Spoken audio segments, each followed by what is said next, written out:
Good evening, everybody. It's Charlie, and welcome back to another video on the Chatting Leeds YouTube channel. Hope everyone has had a great start to their week so far. Just before we get into tonight's video, guys, make sure that you are all smashing that like button. It really does help get the video out there to more people. Please subscribe to the channel if you are brand new and hit that notification bell. And of course, get all your thoughts and opinions into the comment section down below, and make sure that you're checking out the sponsor of the channel, Mr. Josh Firth.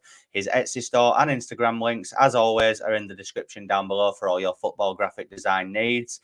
And we are here this evening, guys, to preview the Sunderland game tomorrow night under the lights at Elland Road, 8 o'clock kickoff, in a game that is huge. That is massive, massive for Leeds United. You know, obviously coming into this game on the back of a defeat against Coventry on Saturday, in which we were not great at all. And, you know, like I said on the last night, Saturday's game, or the result, should I say, it's been coming for a while now. It's been coming for a few weeks, I think, personally. I think we've definitely seen a drop-off in performance levels, even in the few games before the international break, but even more so since the international break. I thought against Watford, we were poor for at least the first half. The whole game, we were poor for 80 minutes until we scored the penalty.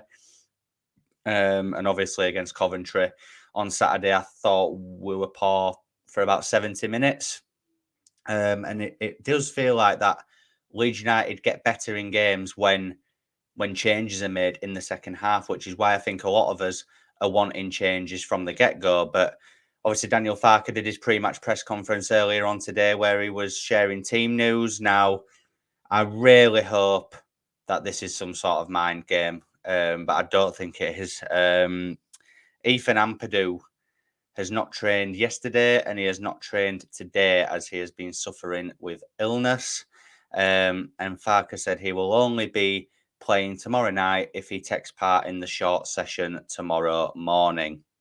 So fingers crossed that Ethan Ampadu is okay overnight and that he takes part in this morning session. But it's annoying that we won't know until an hour before kickoff. But I think we need to get used to the fact that Liam Cooper is probably going to play tomorrow if Ampadu is out, which sent a shiver down my spine earlier on this afternoon when I was listening to the press conference. You know, Ethan Ampadu has been ever present. He's started every single league game for Leeds United this season, and has been integral to the way that we play, and especially since the turn of the year, you know, since he's joined Joe Rodon at centre-back, he's been phenomenal. And, you know, if we miss Ampadu, even if it's just for tomorrow's game, it could have such a big impact on our season.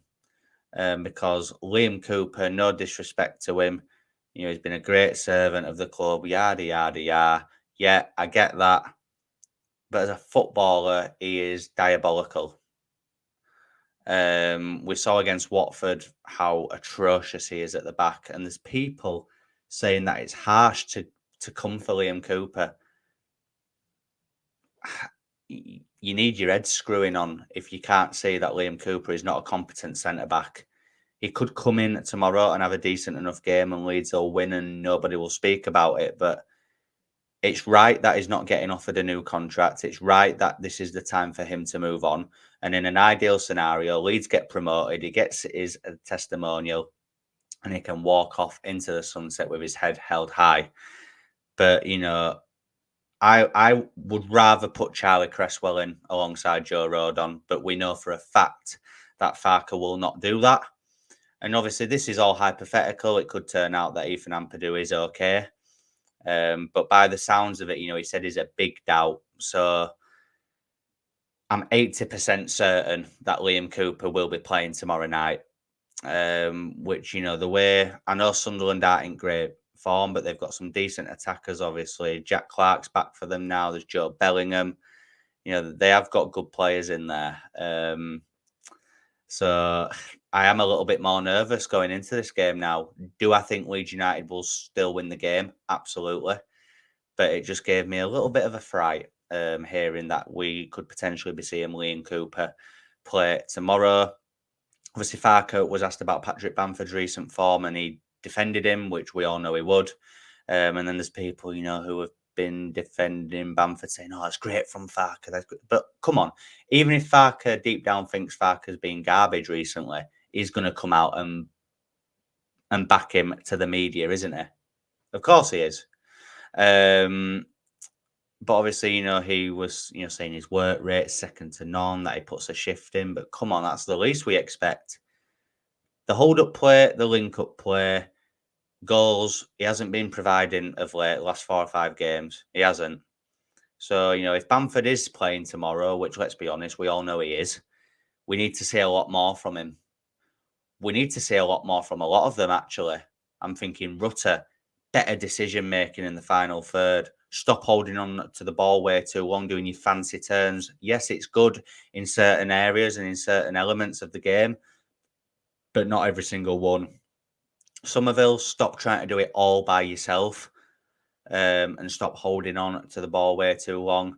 Now, obviously, the lineup that I think will be played tomorrow is Meslier in goal. I think Connor Roberts will come in at right back. Then it'll be Joe Rodon, potentially Liam Cooper, but hopefully Ethan Ampadu at left centre back with Firpo at left back. The double pivot of Elia Gruev and Archie Gray. I think Glenn Kamara will be dropped from the starting 11. And then the 3 in behind Bamford, I believe, will be Willie Gnonto on the right. So I think Dan James will be dropped to the bench. Jorginho Rutter and Crescencio Somerville with, of course, Patrick Bamford up top. Obviously, Sunderland coming in to the game as well are in bad form. They've won 1 game out of their last, I'm sure it's 5, maybe 6 games.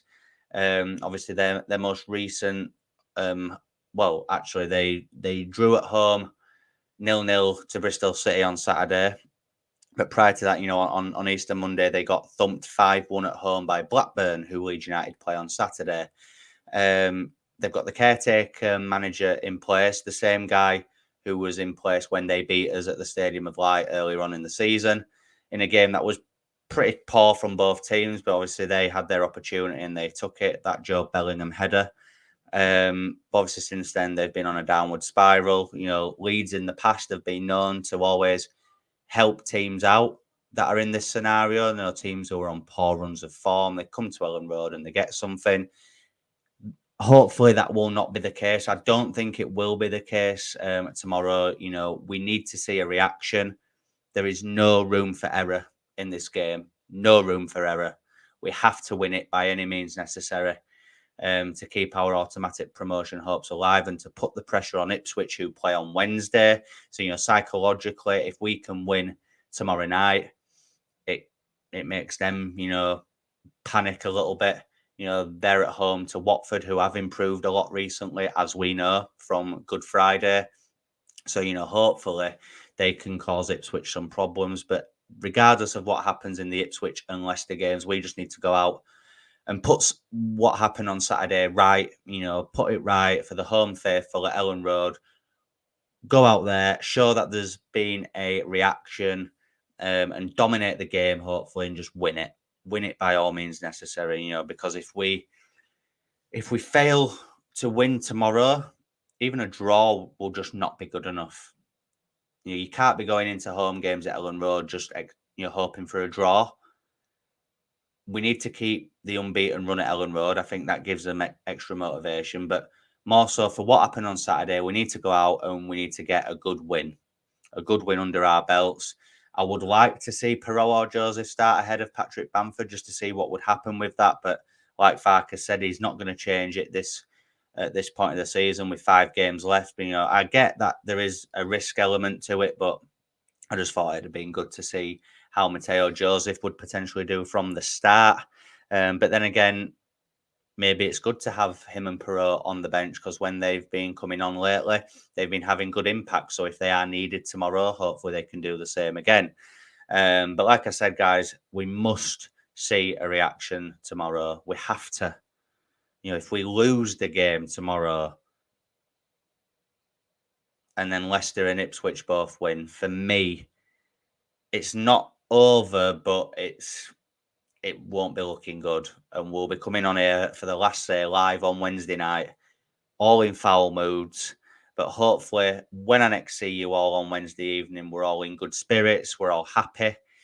But yeah, obviously, there'll be no video on the channel tomorrow, obviously, as I will be at the game and it'll be late getting back when I've got work the next morning.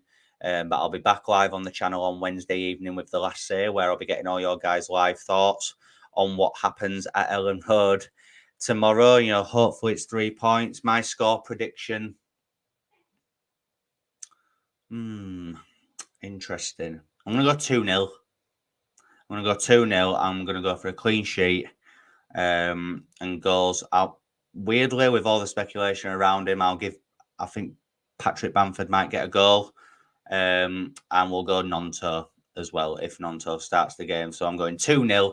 Hit me up in the comment section down below, guys, with all your thoughts and opinions on tomorrow's game. And make sure that you are smashing that like button on the way out. If you haven't already, it just helps get the video out there to more people. Please subscribe to the channel if you are brand new and hit that notification bell. And make sure you're checking out the sponsor of the channel, Mr. Josh Firth. His Etsy store and Instagram links are in the description. Enjoy the rest of your Monday evening, and I'll see you on Wednesday. Come on, Leeds!